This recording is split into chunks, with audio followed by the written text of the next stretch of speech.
Mathematicians have the propensity to be eccentric more than most people. But there was no hint that it would shade over into fully delusional psychotic behavior. We were all aware that he had a great career that was shattered in a few minutes. It was a very disastrous fall of someone who was promising beyond any reasonable limit. He was so incredibly himself, so special, so unusual. He was just an oddity, and there was something sweet about it. The idea that someone who had been mentally ill and impoverished and really on the fringes of society for decades was being considered for a Nobel Prize, I thought that was amazing. Madness can be an escape. If things are not so good, you maybe want to imagine something better. In madness, I thought I was the most important person of the world. And people like the Pope would be just like enemies who would try to put me down somewhere.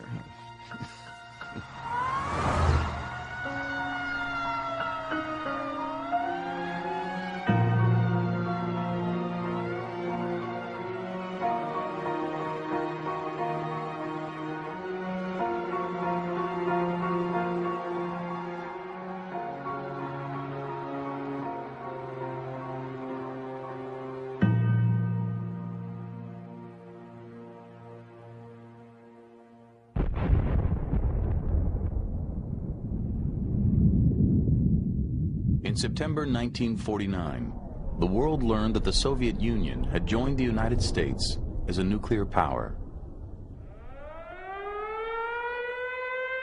The shocking news intensified fears in the U.S. and put a premium on mathematicians. Mathematicians had helped win World War II. Now there was hope they could protect America's strategic edge. Princeton University boasted the most elite math department in the world. Each of its graduate students was hand-picked. That year, one stood out. A 20-year-old from West Virginia named John Forbes Nash. These young mathematicians were all pretty cocky, but he towered over them in arrogance and confidence and also in eccentricity. John Nash was always an entity unto himself. When John walked into the room, you knew that John walked into the room. I think he thought of himself as superior, intellectually, mathematically superior. We thought highly of ourselves and each other, but with John it was double. John was just very clearly above it. Nash rarely attended class, claiming it would blunt his originality. He was obsessed with making a name for himself and was always on the hunt for problems that had defeated other mathematicians. There is something of that in my approach to mathematics. I have tended to think that the thing to do is to get away from what other people are doing and not to follow directly in anyone's recent work. He didn't study anything. He didn't assimilate other people's work. What he did was to try to find his own way of solving very difficult problems.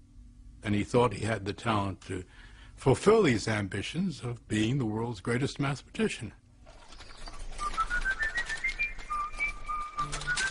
Nash soon acquired a reputation for being both brilliant and odd.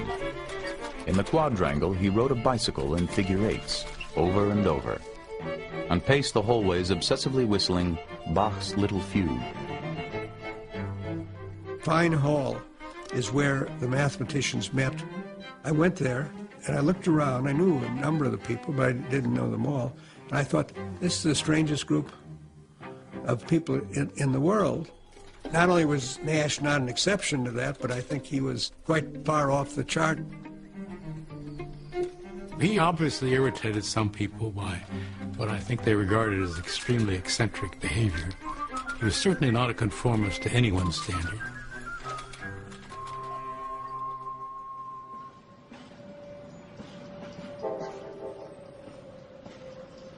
Even as a boy growing up in Bluefield, West Virginia, deep in the Appalachian Mountains, John Nash stood out.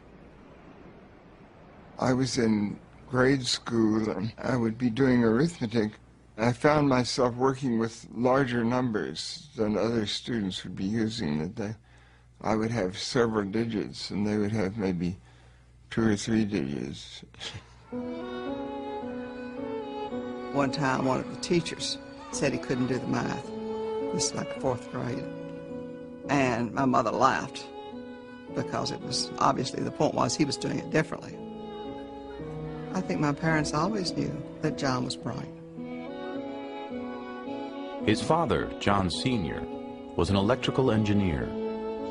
His mother, Virginia, a former teacher, tutored John at home and had him skip a grade in school.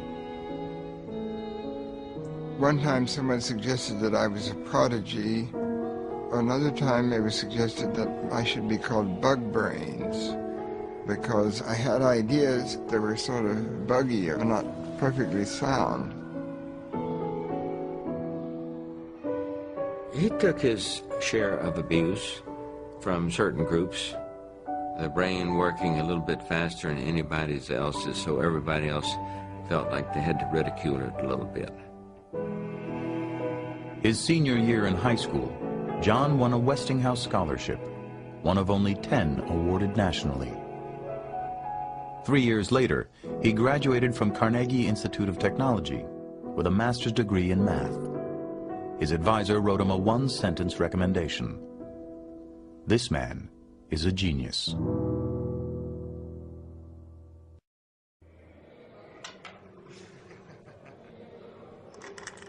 The first thing that he did at Princeton, which wowed everyone and made his reputation, was he invented this game, which was known around the common room as Nash. Nash's deceptively simple game of strategy swept the math department. Before long, he applied his interest in games to a new field of mathematics called game theory. Game theory attempted to explain the dynamics of human conflict by analyzing strategies used in games.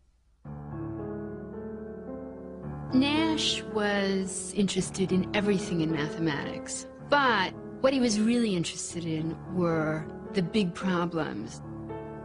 At that moment in time, game theory was the sexy, glamorous field. If you wanted to make a splash, it was a good place to be. Just a year after arriving at Princeton, he began work on an idea that challenged the conventional thinking in game theory. Classical game theory was basically 2 people playing against each other, 2-person game, in which if one person wins, the other person loses. Suppose you have many players. Game theory got into a phase that people couldn't really deal with it. They didn't know how to state the problem.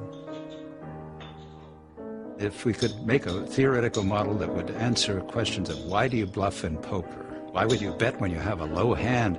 Why would you fail to bet if you have a high hand? If we could analyze things like that, then we could handle real-life problems in economics, in business, in politics. He had that vision. Nash's insight was another deceptively simple one. He proved that in every game there is a best strategy for each player, given the strategies chosen by the other players. He called it the equilibrium point. In the spring of 1950, Nash presented his elegant proof. He was only 21.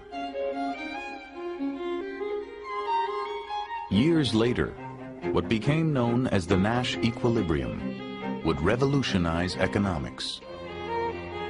But when it was first completed, nobody recognized its potential, not even Nash.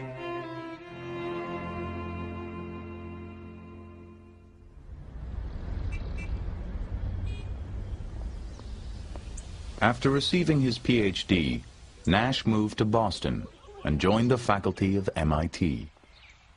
Students called him the Kid Professor, but he considered himself head and shoulders above his colleagues. Basically, John was a out-and-out and uninhibited and shameless elitist. He was only interested in people who could operate more or less on the same mental level that he was at. He was very brash, very boastful, very selfish, very egocentric. His colleagues did not like him especially, but they tolerated him because his mathematics was so brilliant.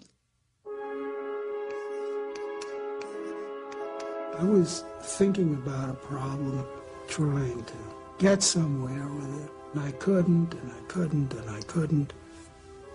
And I went to sleep one night, and I dreamt. I did not dream directly of a solution to that problem. Rather, I dreamt that I met Nash, and I asked him the problem, and he told me the answer. When I did finally write the paper, I gave him credit. It was not my solution. I could not have done it myself. He was part of this group of friends that Donald, my husband, had. This was a crew who were extremely competitive, and Nash was at the top of the heap. He was the best.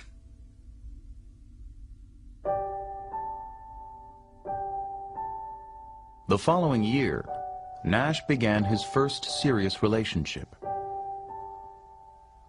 Eleanor Steer was a shy, compassionate nurse, 5 years his senior. 2 months after they started dating, Eleanor discovered she was pregnant. She gave birth to a baby boy and named him John.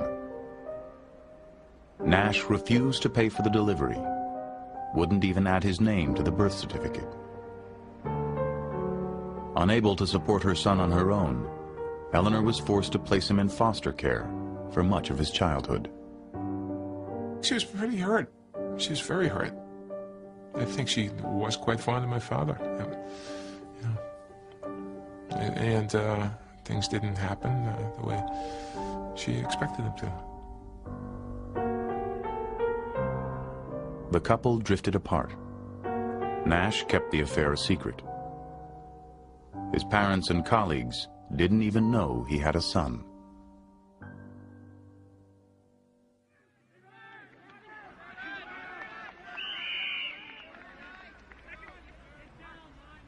Not long after breaking up with Eleanor, Nash met Alicia Larday, a 21-year-old from El Salvador and one of his students.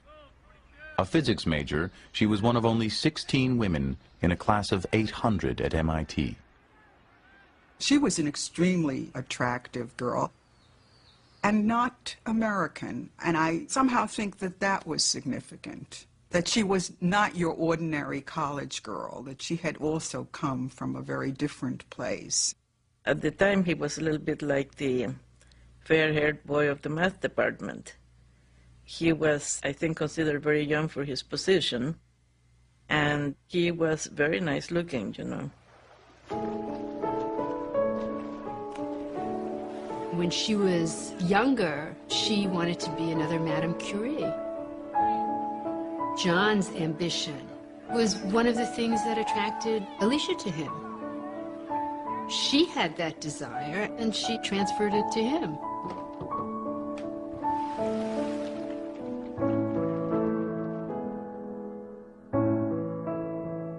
In February 1957, Alicia and John Nash were married in a small, private ceremony in Washington, D.C. John is marrying somebody who was intelligent and that he cared for, and she obviously cared for him. Everything was great.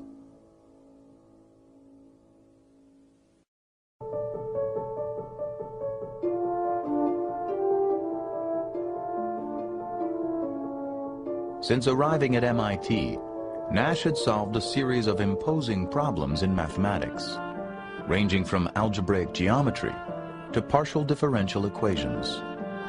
Unlike his work in game theory, these groundbreaking proofs dazzled the mathematical world.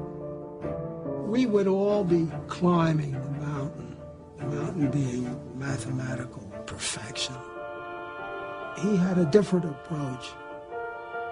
We came up this way and he came this way. In July 1958, Fortune magazine featured him as one of the brightest stars in mathematics. He had just turned 30. For a mathematician, turning 30, it's a lot like for a ballet dancer or an athlete. Age is your enemy. By his own standards, Nash had fallen short. For a decade, he had pursued the Fields Medal, mathematics' highest honor. That year, he failed to win it again. He was an intensely ambitious person. He was extremely competitive, and he was very bitter that he didn't get it. At the time, I had some recognition. I was making some progress professionally, but I wasn't really at the top. I didn't have top-level recognition. He threw himself into solving the Riemann hypothesis, the holy grail of mathematics. The work was mentally and physically exhausting, and ultimately proved futile. He began to worry that his best years were behind him. At the same time, he learned that Alicia was pregnant. A psychotic break is usually precipitated by some stressful experiences. Often these stressful experiences involve a demand that the person who becomes psychotic take on greater responsibility. Below his brash and confident surface, John Nash now hid another side of himself. One filled with anxiety, self-doubt, even fear. It would mark the beginning of a strange and tragic metamorphosis.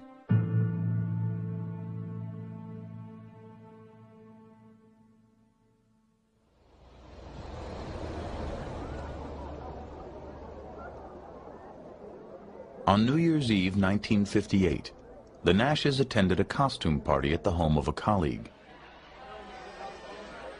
John went dressed as a baby.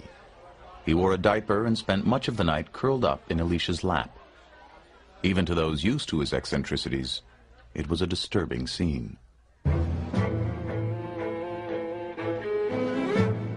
A few weeks later, Nash rushed into the common room at MIT and claimed that powers from outer space were sending him coded messages in the New York Times.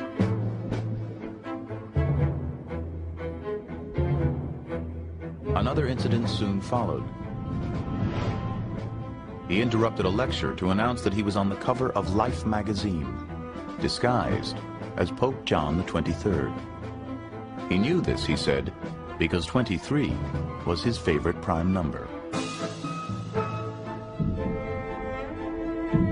Then he began noticing a curious pattern on the MIT campus. Men wearing red ties. He was sure they were members of a secret communist organization. When the University of Chicago offered him a prestigious position, Nash turned it down. He was already scheduled, he said, to become Emperor of Antarctica.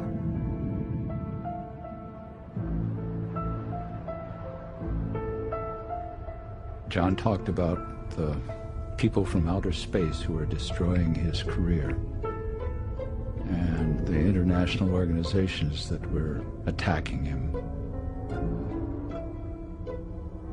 Somebody you've known for a long time, to hear this kind of news is very unsettling.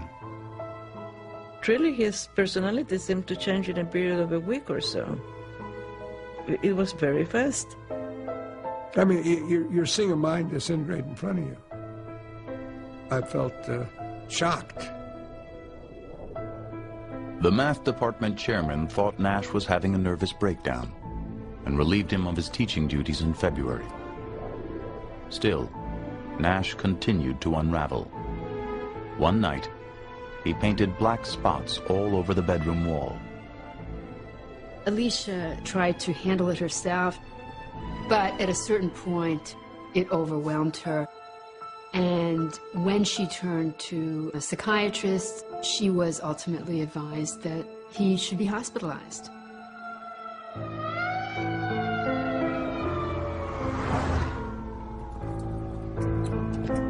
Here was this genius, and you were going to clap him into a hospital where God knows what might happen? I think it was very tough. I didn't feel that I belonged locked up. I never went voluntarily.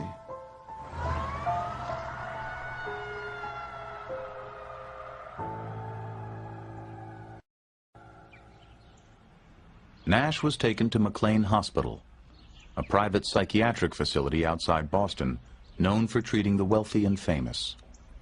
He was diagnosed with paranoid schizophrenia and given an injection of Thorazine to calm him down. His treatment consisted of psychoanalysis. The staff called him Professor. In those days, many doctors thought schizophrenia was related to problems in childhood, problems in mothering. They didn't know it was a real brain disease, and that people are born with a vulnerability to that brain disorder. Conventionally, we define it as a severe mental illness characterized by hallucinations, delusions, or peculiar forms of thinking. For example, a schizophrenic may feel that when he looks at you, he may believe that it's not himself who's looking at his own eyes. Somehow someone else is actually having his experiences. A delusional state of mind is like living a dream. Well, I knew where I was. I was there in observation. But I was able to think that I was like a victim of a conspiracy.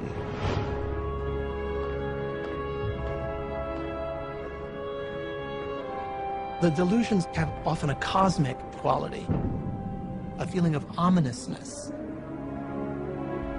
Everything that happens around you takes on a tremendous significance.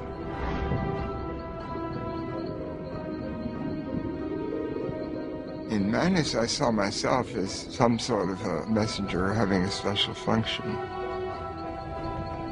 Like the Muslim concept with Muhammad, the messenger of Allah.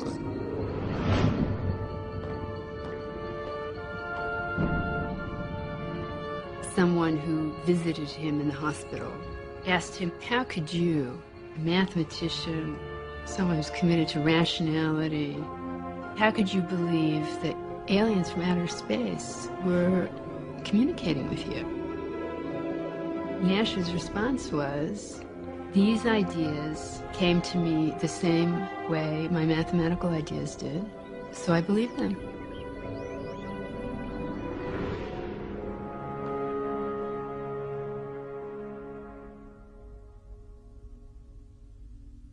Virginia visited John at McLean, but could hardly bear to see her son in such a state. It broke her, I guess. It was devastating. You can imagine that every day she would wake up and she would go to bed and she would have this on her. Alicia urged his colleagues to visit, hoping their support would help John get back on his feet. All the mathematicians were very upset because this was a great genius that was lost. They said, Newman, they are not going to let me out until I'm normal. But that'll never be. I never was. I began to realize I would not be getting out of the hospital unless I conformed and behaved normally. And so in part I would do that as if I would be sweeping the delusions under a rug, and they were able to come out later on. It could be triggered, and I would move very quickly to accepting it again. Nash retained a lawyer who secured his release after 50 days of hospitalization. Within weeks, he resigned from MIT, withdrew all the money from his pension fund, and announced he was leaving for Europe. Alicia, who had given birth while John was in McLean, felt she had no choice but to go with him. They left behind their newborn son with Alicia's mother.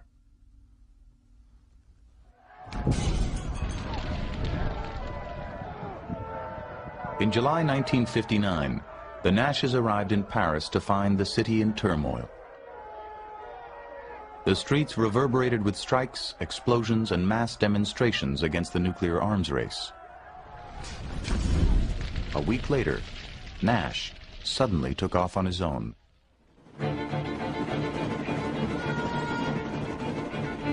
He went to Luxembourg and announced he wanted to give up his American citizenship. He was turned away.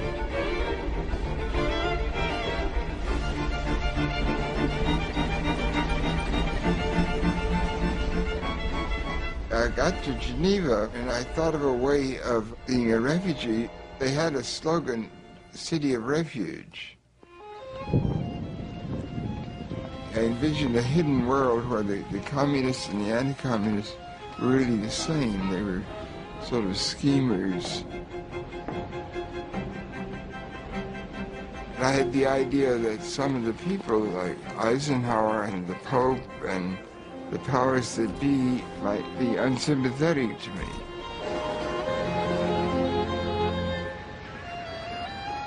These thoughts on the surface are not rational, but there could be a situation where things were not what they might seem. If to be mad is to be in error, there's a kind of contradiction there, isn't there, between what it is to be mad in the eyes of the world and what it is to have these experiences in which you're having a sense of revelation and you're noticing features of the world that other people seem to be too stupid or too blind to recognize. Most of the time when he was trying to give up his citizenship, he was being followed around by the naval attaché who had his commission to get his passport back and give it to Alicia. And so he chased him around Europe.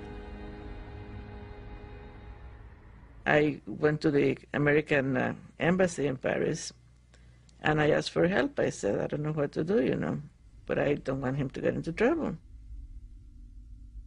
Nash wandered Europe for 9 months before embassy officials arranged to have him deported. French police seized him and took him to the airport. Nash later claimed that he was sent back on a ship, in chains like a slave.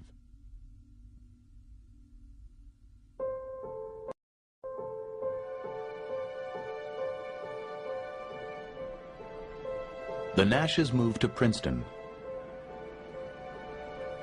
To support her family, Alicia took a job with the research division of RCA. She hoped that with the help of the math community, they could start over again. When John moved back to Princeton, we offered him work with no real heavy responsibilities, just to get him back into the society. And those efforts foundered when he refused to sign W-4 forms. He just was, he was paranoid schizophrenic. He wouldn't sign a document for the government because he still thought there was a conspiracy out there against him. Nash was still in the grips of his illness. He became obsessed with unrest in the Middle East and made countless phone calls to friends and family using fictitious names. He would call me, would you accept a collect call from some strange name? And I didn't, because I didn't want to validate that he was this other person.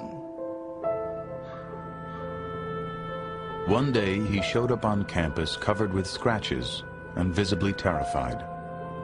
Johann von Nassau has been a bad boy, he said. They're going to come and get me now.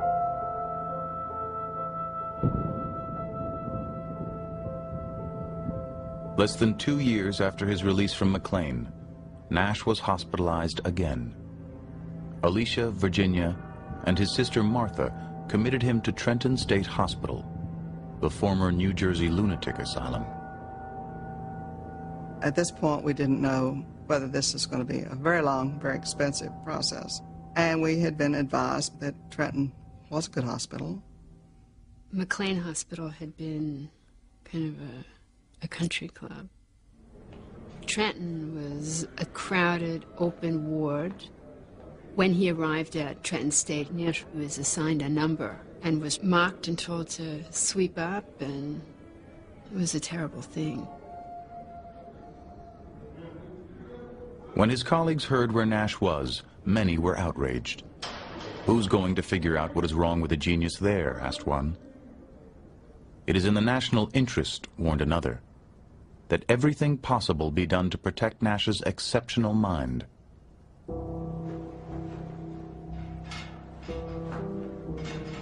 Trenton State was known for its aggressive treatments, including insulin coma therapy, which by 1961 had been phased out in all but a few hospitals.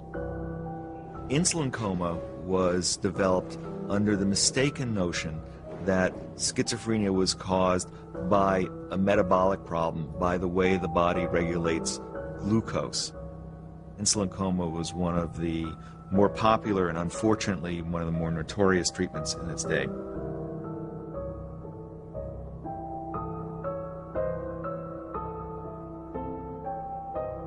I don't remember all the details.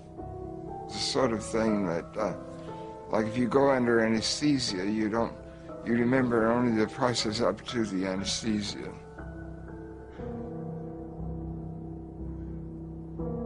A nurse would wake patients early in the morning and give them an injection of insulin.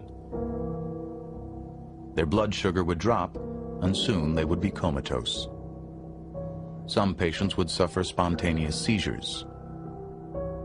Insulin coma deliberately puts the body into total shock. This was done under supervised circumstances, because if you do that too aggressively, you can die.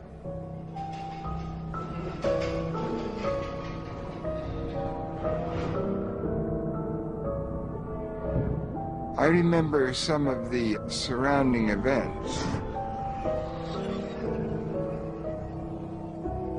There would be a group of people that would be getting it, and then afterwards they would go out on the grounds and pass some time and drink sugar water.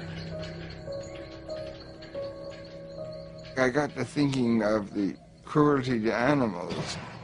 I became a vegetarian at the time that I was in the Trenton Hospital. I was sort of thought that one could protest against this sort of treatment. Nash endured insulin treatments 5 days a week for 6 weeks. His symptoms diminished, and after 6 months of confinement, he was finally discharged. No one knew what the long-term effects of his treatment might be. He came to visit us, and it was after this awful treatment, and he looked like he had been battered and through some devastating something, and spoke of it a little bit himself. And it was, it was kind of heartbreaking. He said these treatments that he had gone through had wiped out his early memory. So I think what he was doing, he was visiting me and different people to see if he could get his memory back.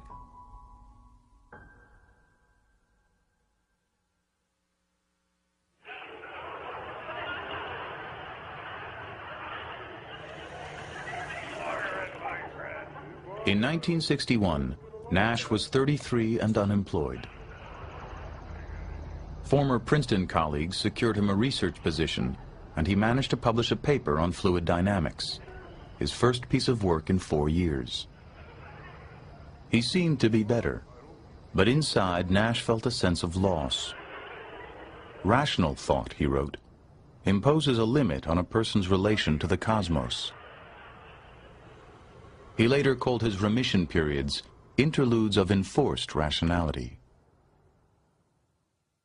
To some extent, sanity is a form of conformity. People are always selling the idea that people who have mental illness are suffering. but it's really not so simple. I think mental illness or madness can be an escape also. The following summer, he left for Europe alone, once again obsessed with asylum. Before long, friends and family began receiving letters and postcards.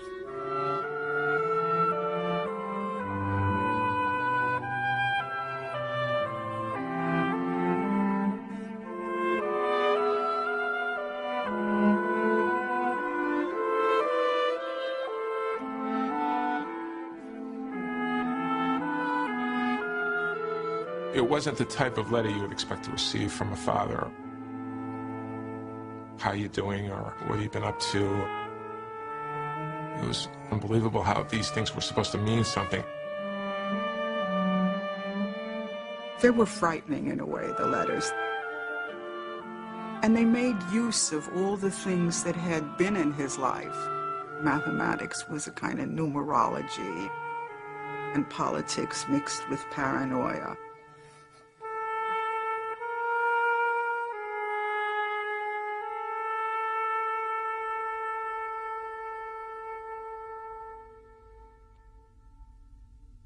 Distraught after 3 years of turmoil, Alicia filed for divorce in December 1962.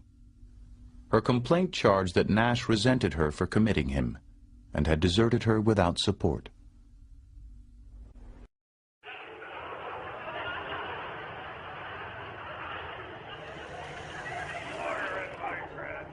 In 1961, Nash was 33 and unemployed. Former Princeton colleagues secured him a research position, and he managed to publish a paper on fluid dynamics, his first piece of work in 4 years. He seemed to be better, but inside Nash felt a sense of loss. Rational thought, he wrote, imposes a limit on a person's relation to the cosmos. He later called his remission periods interludes of enforced rationality. To some extent, sanity is a form of conformity. People are always selling the idea that people who have mental illness are suffering. But it's really not so simple. I think mental illness or madness can be an escape also. The following summer, he left for Europe alone, once again obsessed with asylum. Before long, friends and family began receiving letters and postcards.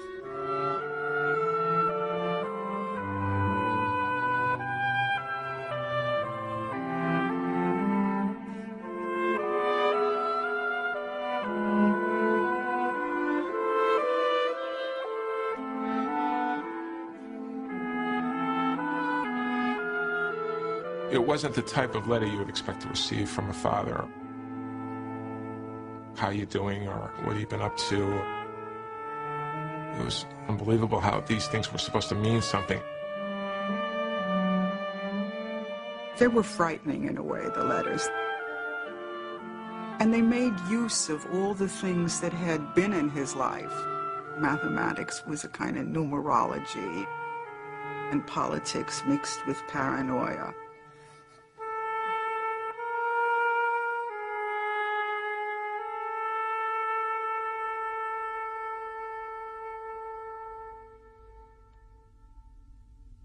Distraught after 3 years of turmoil, Alicia filed for divorce in December 1962. Her complaint charged that Nash resented her for committing him and had deserted her without support.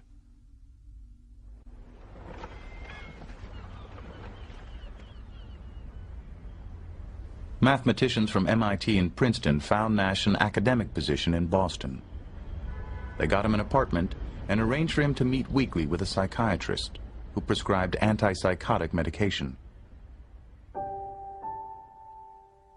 Gradually, he seemed to improve. He was pretty sane, recalled a colleague. He was a much nicer person. The old ego stuff was gone. He began seeing Eleanor and their son John again. We had gotten into a pattern of going out every Saturday. I started to grow more fond of him as he was around more. And then he went, you know, as quickly as he came, so. Less than a year after moving to Boston, Nash stopped taking his medication, and his symptoms resurfaced. These medicines interfere with vitality, with drive, with thinking. So the price that many patients had to pay from being on these medicines was that they felt lifeless, like it takes away their soul. Well, he was afraid of anything that would alter the quality of his mind. And as anyone doesn't want to be forced to do something they don't want to do, or they don't choose to do. And John had always been very independent about what he chose to do. His delusions were now joined by a chorus of voices in his head.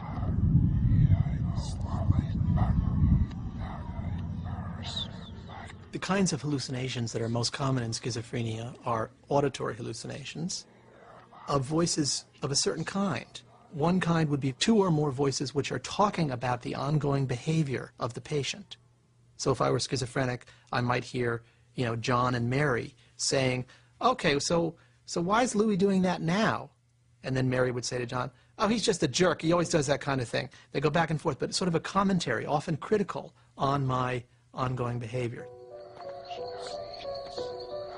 You're really talking to yourself.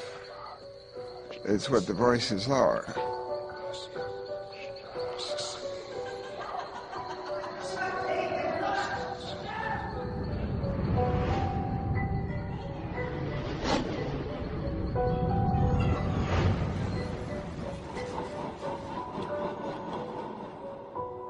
He said he understood that there was something that went on between people that was alien to him. He was sort of enclosed in a bubble, that he felt lonely.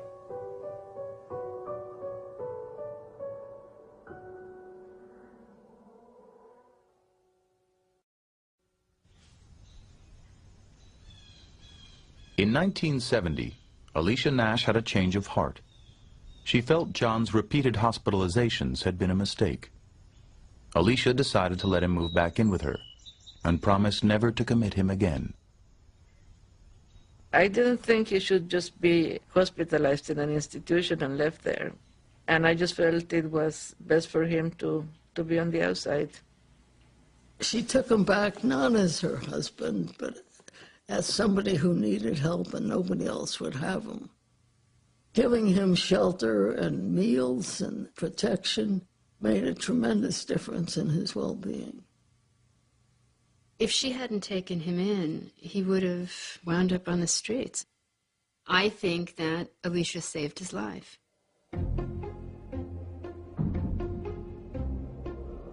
Princeton students began noticing a strange sight on campus. Entire blackboards filled with minutely written formulas and secret codes. Rumors spread it was the work of a mysterious figure who wore red sneakers and kept to himself. They called him the Phantom. There were all kinds of myths about him. The students would tell each other that he had gone mad because of a too difficult problem he tried to crack, or after a rival beat him to the punch. And students were aware that the powers that be were protecting him. From time to time, you would see in your office, under the door, sort of huge number of sheets that's been worked out the night before, computing the probabilities of certain coincidences, very detailed computations. He was into proving the existence of God. I felt that I might get a divine revelation by seeing a certain number. A great coincidence could be interpreted as something, a message from heaven. I did see him several times. He didn't recognize me. I didn't press the matter. I didn't have the sense I could have any contact with it. So I didn't try. Year after year, for more than a decade, the Phantom roamed the Princeton campus, unaware that the work he had done as a student had finally sparked a revolution. Beginning in the 1960s, economists began to successfully apply game theory to real-life situations. Mergers, strikes, collective bargaining, these situations of conflict and cooperation are part of the backbone of practical economics. Auctions, farm subsidies, monetary policy, international trade, all were now seen as strategic games. By the late 1970s, game theory had become one of the foundations of modern economics. And at the center was the Nash equilibrium. There are not more than 10 ideas in the post-war period, which we could say are equivalent. It had a huge impact in economics. It made economics a much more useful subject. I knew it was good work, but you cannot know how much something will be appreciated in the future. You don't have that crystal ball. By the 1980s, economists expected that game theory would be recognized with the Nobel Prize. Year after year, it didn't happen. The committee in Stockholm could not conceivably dream of giving a Nobel Prize if they couldn't include John Nash as one of the deserving people. Members of the Nobel Committee worried that Nash was unstable and wouldn't be able to handle the pressures of the ceremony. Some even feared he might do something that would embarrass the Academy and tarnish the prize.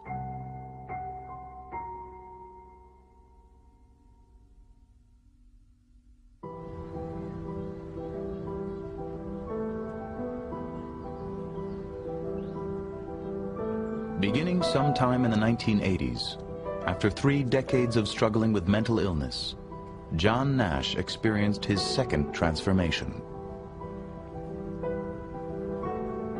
I don't really remember the chronology very well. Exactly when I moved from one type of thinking to another. I began arguing with the concept of the voices, and ultimately I began rejecting them and deciding not to listen. His descent into madness had been sudden. His reawakening was gradual, almost imperceptible. A portion of schizophrenics, after a long period of time, often do seem to get better. And how that occurs remains a mystery.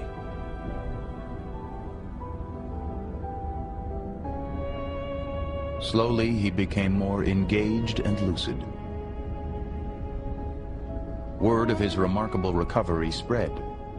Those around him assumed new antipsychotic drugs were helping. But Nash had stopped taking medication in 1970. I said, "John, how in the devil have you recovered?" He said, "I willed it. I decided I was going to think rationally." He has said that he more or less put his hallucinations aside, like a conscious decision. I mentioned that to somebody, and she said, "Well, why didn't he do it sooner?" The fact that people did not abandon him, that there were people who treated him like a human being, made it possible for him to re-emerge.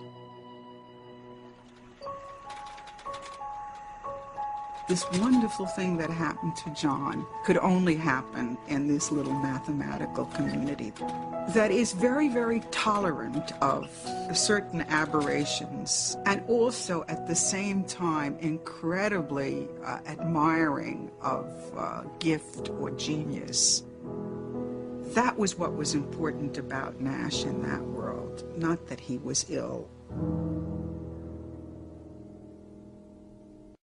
2 American professors and a German researcher have been awarded the Nobel Prize in Economics. The 3 winners of today's Nobel Prize played major roles in bringing the principles of game theory to economics. Princeton's John Nash was cited for developing what has become known as the Nash equilibrium, pioneering theory about the point at which conflicts get resolved. Under the theory, my wife said, "John Nash? You don't think that's the John Nash that we know?" I didn't know John was still alive. I remember clearly, I heard it on the radio, and I said, "That's John." And I cried. And all I could think was, I wish my parents could know this. On December 10th, 1994, at the age of 66, John Nash received the Nobel Prize in Stockholm. Dr. John Nash, your analysis of equilibrium non-cooperative games and all your other contributions to game theory have had a profound effect on the way economic theory has developed in the last 2 decades. I was delighted. I was absolutely ecstatic. And so was my wife. It was so wonderful. Jubilant. We danced around our kitchen. I mean, it was such a marvelous vindication that after all this time, this incredible acknowledgement, it was great.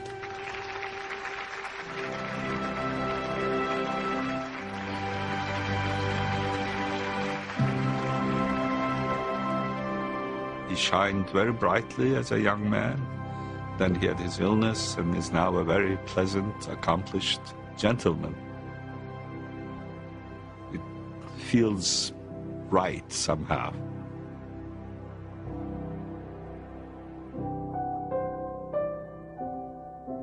John Nash lives in Princeton with Alicia and their son Johnny, who is also a mathematician and suffers from schizophrenia. After a long estrangement, Nash has reconnected with his eldest son, John Steer. In the spring of 2001, 38 years after their divorce, John and Alicia remarried.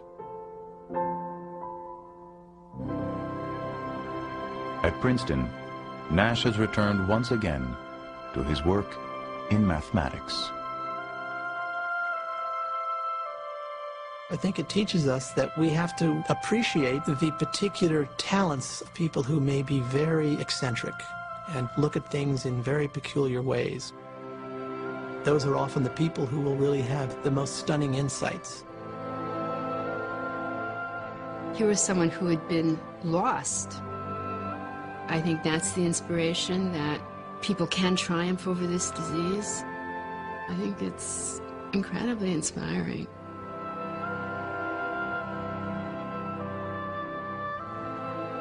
I'm not thinking anything crazy, but there are different possibilities. I don't know what the future holds exactly, even if it's not such a long future. For me. Of course, the future in general is presumably long, unless things really go bad, or unless some miracle happens.